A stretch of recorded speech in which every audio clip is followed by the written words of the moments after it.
เอาพี่น้องอ่ะใส่ข่าวหน่อยเด้อบักกันยังไม่ได้กินข่าวบนมือเลยนะ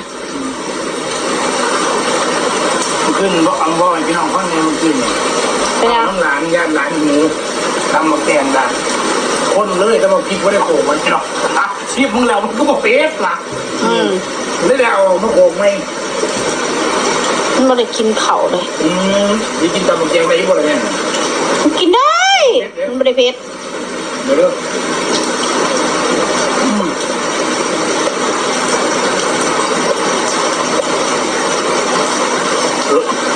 กัดมือไว้เลิกแล้วได้หนี3 ทุ่มเลยเนี่ยพากันลุกมัน1เข่าอยากกินนี่แล้วพี่น้องน้องให้หลักมากเลยร้านอยากกินโอ้อยากยิบเองเนาะเอายิบ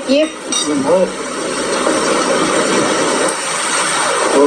สร้างมันนะมันจะกินยังไงจะเก็บเองเนาะ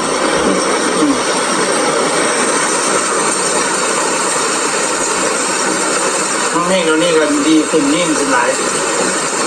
รู้เรื่องอยู่รู้เรื่องเสียแต่แนวเดียวเนี่ยคิดว่าคือเสียแต่โตขี่เหี่ยวบุคคลเราหูนี่แหละเสียตัวเดียวนี่แหละแล้วคนไม่ทำบัตรของที่ลุกคนหวนอยู่หรอกเนี่ยนู่นก็แบบนี้มาเลยต้องสุดแล้วหวนจะได้กินว่า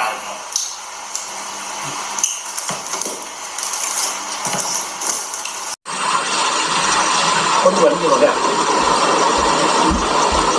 นู่นก็แบบนี้มาเลยต้องสุดแล้วเลยจะมาเที่ยวเนาะ8ผมนอน10 คนด้วยมันฮอต10บ่ฮอต10ผ่านเช้าที่มาได้ทุกคืนบอกอ้าวคลิปเฮาต้องเฮ็ดฮอต10แล้วเนาะเวทดัง8 7ท้าเว้าเป็นไปได้คลิปยาวซะได้ยิ่งดีนี่ความอยู่ไปอ่ะเฮ็ด20 นาทียิ่งดีคลิปนะตรงกลางวันซึ่งไว้น้องมันแดกคนเนี้ยแป้งนัวซื้อมาถิ่มไว้คนมาแดกมันร้านเกี่ยวกับคนมาแดกเขาเมื่อละโลอ่ะงานประจำวันนอกนั่นแหละก็คอยกินเท่าไรช่วงนี้คอยอ้วนมากินเท่าไรคือผมบอกคนทั้งคนหนึ่งกินตำแกงเบิ้ลจานไม่ต้องเงินไป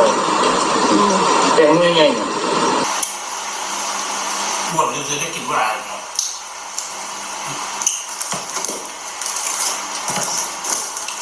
นั่นแหละก็คอยกินเท่าไรช่วงนี้คอยอ้วนมากินเท่าไร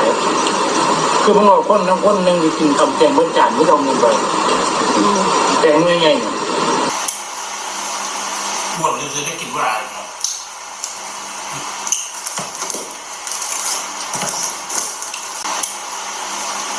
หมดเลยจะได้กินว่า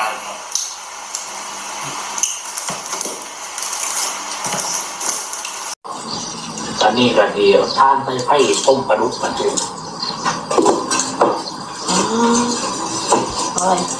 ฮะหวานบ้านเลยเป็นสุดเป็นหวานเป็นถ่ายคลิปเอากันชุดนี่แหละ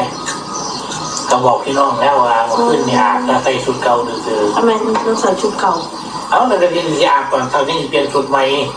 พอชุดนี้เนี่ยใส่มาจากบ้านนี่กันแต่ยังเล่นหน่อยมันยังสะอาดอยู่ความหมายที่เราพวกเฮียมันก็ตลอดเนาะแต่ว่ามันยังร้องรอมาทางเขาขอแต่ว่าไปก็ได้งานทำไมกับพ่อเดี๋ยวก็อ่านหน้าขอกับเพื่อนของพี่น้อง